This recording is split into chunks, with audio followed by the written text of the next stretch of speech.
नमस्कार, आप देख रहे हैं पॉलिटिकल आइडिया और मैं हूं प्रदीप कुमार। मित्रों, आज मैं एक ऐसे विषय को लेकर आपके समक्ष हाजिर हूं और जो कुछ सोचने पर मंथन करता है, जुड़ा हुआ है बिहार की राजनीति से, बिहार के राज परिवार से। आप समझ रहे होंगे मैं बात कर रहा हूं लालू प्रसाद यादव की और लालू प्रसाद यादव के परिवार की। कभी आप ऐसा कल्पना कर सकते हैं कि जिस बेटे का जन्म 7 बेटियों के बाद हुआ हो, वो इतना दुलारा हो और उसको माता और पिता एक ऐसे जुर्म में जिसके बारे में उनको पहले से पता हो, उसे अपराधी घोषित करके न केवल परिवार से बल्कि दल से निकाल दिया जाए। आप समझ रहे होंगे बात मैं तेज प्रताप यादव की कर रहा हूं। ये जितनी भी कार्रवाइयां तेज प्रताप यादव पर हुई है, चाहे वो पार्टी से निकालने की कार्रवाई हो, चाहे वो घर से निकालने की कार्रवाई हो, चाहे वो लालू प्रसाद यादव और राबड़ी देवी के दिल से निकालने की कार्रवाई हो, जिसका डंका पीटा जा रहा है, तो सवाल यह है कि क्या ये दिखावा है या फिर कोई एक साजिश भी है तेज प्रताप यादव के खिलाफ। दोनों नैरेटिव चल रहा है। जिस प्रकार के बयान अब तेज प्रताप यादव बाहर आकर इंटरव्यू में देना शुरू किया है उन्होंने, और इंटरव्यू जब देना शुरू किया है तो इशारों में बात कर रहे हैं, जयचंद की बात कर रहे हैं, कह रहे हैं कि जयचंद को हम मजा चखाएंगे। इतना ही नहीं, अब तेज प्रताप यादव ने बिहार के मुख्यमंत्री नीतीश कुमार से अतिरिक्त सुरक्षा की भी मांग की है। तो ये कई ऐसे सवाल हैं जो कि एक प्रकार से आप कह सकते हैं कि ऐसा केवल और केवल किसी राजनीतिक परिवार में ही हो सकता है जहां सत्ता की लड़ाई होती हो। हम इतिहास गवाह है, ऐसा मैं नहीं जाऊंगा मध्यकाल में और मुगल काल में जब औरंगजेब ने क्या किया शाहजहां के साथ और दारा सिकों के साथ। हम बात कर लेंगे उत्तर प्रदेश की, मुलायम सिंह यादव के परिवार की, अखिलेश यादव के द्वारा शिवपाल यादव के साथ जो व्यवहार हुआ, उससे इस बात की तुलना कर सकते हैं। हम तुलना कर सकते हैं स्टालिन और अलागिरी, एम करुणानिधि जो तमिलनाडु के पूर्व मुख्यमंत्री और वर्तमान मुख्यमंत्री MK स्टालिन के पिता हैं। हम उस परिवार से मुकाबला तुलना कर सकते हैं इसका। हम तुलना कर सकते हैं महाराष्ट्र में शरद पवार के परिवार के साथ, तुलना कर सकते हैं देवीलाल के परिवार में क्या हुआ। देवीलाल के जो पुत्र ओम प्रकाश चौटाला हो चाहे रंजीत सिंह हो, आपस में किस प्रकार से लड़ते रहे सत्ता में हिस्सेदारी के लिए, उससे हम कर सकते हैं। लेकिन यहां मामला कुछ अलग है। यहां मामला लगातार पहले दिन से ही लालू प्रसाद यादव ने घोषित कर दिया कि उनका सबसे छोटा पुत्र तेजस्वी यादव ही उनका राजनीतिक वारिस होगा। पहले दिन से स्पष्ट था और तेज प्रताप यादव भी लगातार इस बात की घोषणा या डंका पीटा करते थे या शंख ध्वनि किया करते थे कि शासन तो उनका अर्जुन ही करेगा, और वो खुद को अपने आप को केवल कृष्ण के रूप में रखते थे। और आज स्थिति जिस प्रकार के शब्दबान चल रहे हैं, जयचंद की बात हो रही है, तो जयचंद है कौन?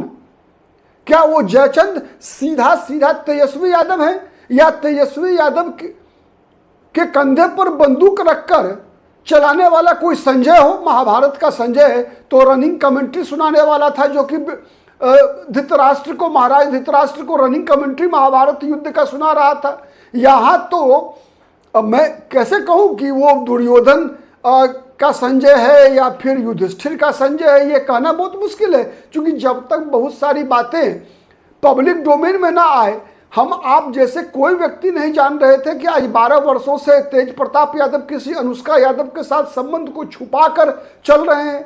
अब तो कोई निशु सिन्हा की भी नाम आ रही है, और कई लोग, आज याद कीजिए साल भर पहले माने तेज प्रताप यादव और तेजस्वी यादव के मामा साधु यादव का एक इंटरव्यू आया था। उस इंटरव्यू में वो खुलेआम तेज प्रताप यादव के बारे में, तेज प्रताप यादव के कई संबंधों के बारे में खुलेआम बता रहे थे, मीडिया के सामने आ रही थी बातें। हाँ, उस समय में साधु यादव ने यह नहीं बताया कि कोई लड़की लंगर टोली की रहने वाली है, लेकिन यह बात कहा था कि दानापुर तरफ की कोई रहने वाली है और वो यादव परिवार की है। तो हो सकता है जानबूझकर लोकेशन बदल दिया हो साधु यादव ने। तो जो जिस गलती की सजा तेज प्रताप यादव को दी गई है, या तो वो साजिश है या दिखावा है, कुछ भी है, लेकिन सच्चाई तो यही है ना। सच्चाई तो यही है कि जो जिस बात के कारण सजा दी गई कि अनुष्का यादव के साथ पुराना संबंध है तेज प्रताप यादव का, एक ऐसा संबंध जिसके बारे में कोई व्यक्ति छुपा नहीं सकता। कई एविडेंस, कई ऐसे सूत्र आपको मिलेंगे इस संबंध के बीच में जो कि एक घटना को एक दूसरी घटना से जोड़ते हैं। याद कीजिए, आज से 3, 4, 5 वर्ष पहले की बात है, जब अनुष्का यादव के भाई आकाश यादव, जो कि छात्र राष्ट्रीय जनता दल के प्रदेश अध्यक्ष हुआ करते थे, और जब तेज प्रताप यादव ने बीएन कॉलेज में बीए प्रथम वर्ष में नामांकन लिया था, उसी दिन से आकाश यादव से तेज प्रताप यादव की दोस्ती थी। और उसके बाद वो दोस्ती राजनीतिक संबंध में बदला, फिर कब वो पारिवारिक संबंध में बदला 12 वर्ष बता रहे हैं, हो सकता है, लेकिन पब्लिक डोमेन में तो नहीं था। लेकिन इतनी बड़ी बात क्या परिवार से छुपी रह सकती है? संभव ही नहीं है।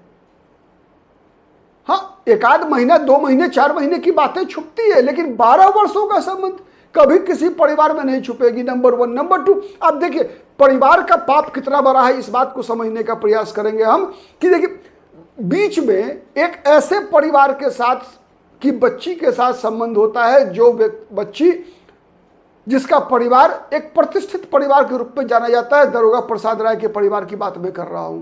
दरोगा प्रसाद राय जो पूर्व में बिहार के मुख्यमंत्री भी रहे, उनकी पोती के साथ तेज प्रताप यादव का संबंध कराया जाता है, विवाह कराया जाता है। और देखिए दोनों के शैक्षणिक स्तर में जमीन और आसमान का अंतर दिखेगा आपको। तो क्या ये एक राजनयिक विवाह नहीं था?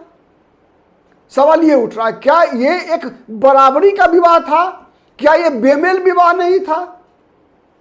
क्योंकि आज के दौर में कोई भी व्यक्ति जब अपनी बेटी का या बेटा का विवाह करने की चर्चा करता है तो सबसे पहले पूछता है कि भाई लड़के या लड़की की शैक्षणिक योग्यता क्या है, और निश्चित रूप से उसका निर्धारण करते समय मैचिंग ये सबसे पहले देखता है। आर्थिक तो बहुत सारे कम लोग देखते हैं, अधिकतर लोग, लेकिन शैक्षणिक एक तरह से जिसे हम कहते हैं ना कि कॉम्पेटेबिलिटी, अनुकूलता, बराबरी का होना चाहिए, ये प्राथमिकता होती है अधिकतर परिवार की। तो क्या चंद्रिका राय के परिवार ने ये चीजें नहीं देखी क्या?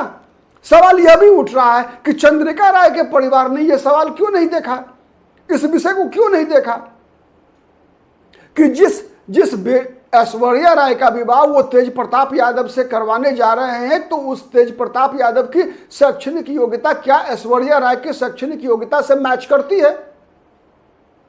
हाँ, संपत्ति में निर्विवाद रूप से कोई इसमें दो मत नहीं है कि तेज प्रताप यादव के पास या लालू यादव के परिवार के पास जो संपत्ति है वो कई गुना होगी दरोगा प्रसाद राय के परिवार से। लेकिन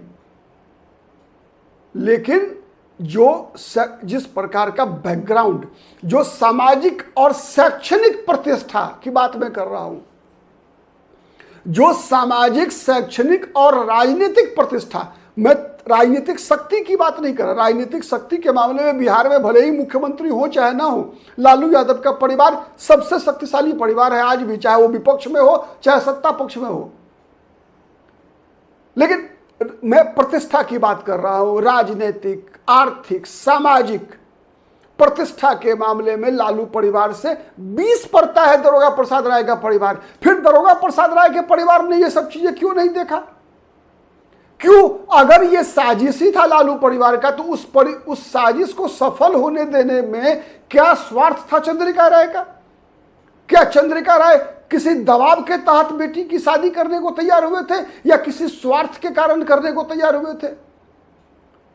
ऐसे कई सवाल हैं जिसका जवाब आने वाले दिनों में शायद मिलेगा भी या नहीं मिलेगा, या कितना कब मिलेगा, यह भी बहुत बड़ा सवाल है। तो ये तो पहली बात हो गई। दूसरी बात, अब अगर ये सब कुछ सही है, अगर ये बात सही है कि तेज प्रताप यादव को पार्टी और परिवार से निकलवाने में किसी जयचंद की भूमिका है, तो सवाल ये उठता है कि ये अगर जयचंद की भूमिका है तो ये जयचंद और आगे कहां तक जा सकता है? तेज प्रताप यादव को क्या नुकसान पहुंचाने के लिए इससे आगे भी जा सकता है क्या वो जयचंद?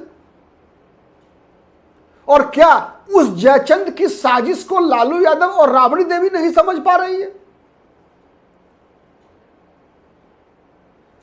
क्योंकि मैंने पहले ही शुरुआत में ही कहा था कि जब 7 बेटियों के जन्म के बाद 8वां बेटा तेज प्रताप यादव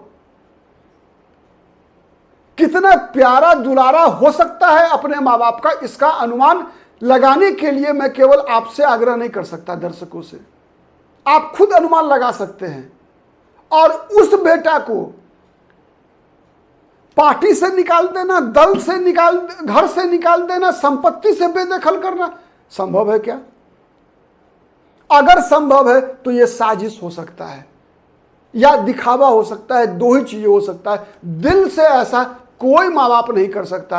आप भी सोचिएगा, मेरा तो यही मानना है। आज के लिए इतना ही। बहुत बहुत धन्यवाद। नमस्कार। जय हिंद, जय भारत।